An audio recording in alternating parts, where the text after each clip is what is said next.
I'd like to talk about the nocebo effect and tinnitus. Basically, the placebo effect is when you give good news and people have a positive response in their mind and body and nervous system. The nocebo effect is damaging the nervous system and people's minds and emotions. So, if you are a health practitioner and you say you've had tinnitus for 18 months, because you've had it for this long, it's going to be very difficult to let go of tinnitus. What you're effectively doing is giving that person a negative message that they may well believe. If you're a person in authority, there's quite a high chance that they will actually believe what you're saying. And if you believe that because you've had tinnitus for 18 months, it's going to be very hard to let go of it, there is every chance that you may feel trapped in a condition that is going to cause you suffering for many years to come.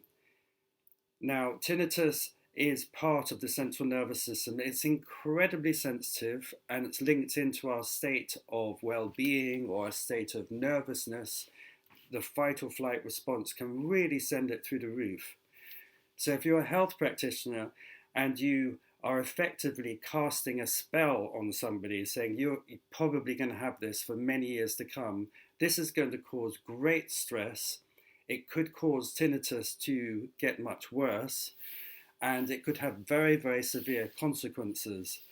So I'd like to ask health practitioners to consider the messages they're giving out to people with tinnitus. It is complete nonsense that you cannot let go of tinnitus after 18 months. My life story attests to this. I had tinnitus for 20 years. 4 of those years, it was diabolical. I couldn't hear the phone ring. I couldn't work. And I have got rid of my tinnitus. And this is not a miracle.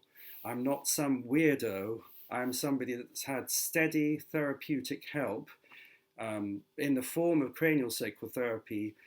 I've had psychotherapy as well, which has been incredibly helpful.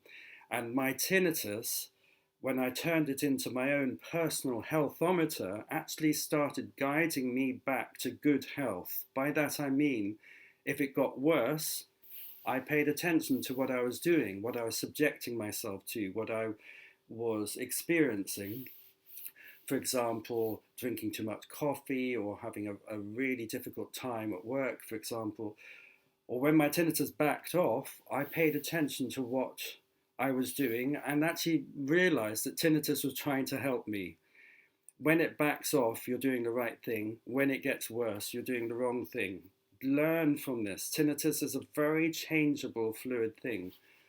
But the damaging effects of saying tinnitus is incurable or it won't go if you had it for 8 months or 18 months, it is absolute nonsense. It causes no end of suffering. It makes things worse. Please, if you're a health practitioner, think about the devastating consequences of negative messages. In my mind, this is unethical. It makes things worse. And basically, you're advertising the fact that you cannot help people with tinnitus. So if you don't know how to help people with tinnitus, if you are going to be dropping these negative bombshells on people, please stop. And perhaps it would be better to say, sorry, I can't help you with tinnitus. Please go and find somebody who can. And it might be very useful to talk about the positive effects of habituation when things get generally better, when you get used to it.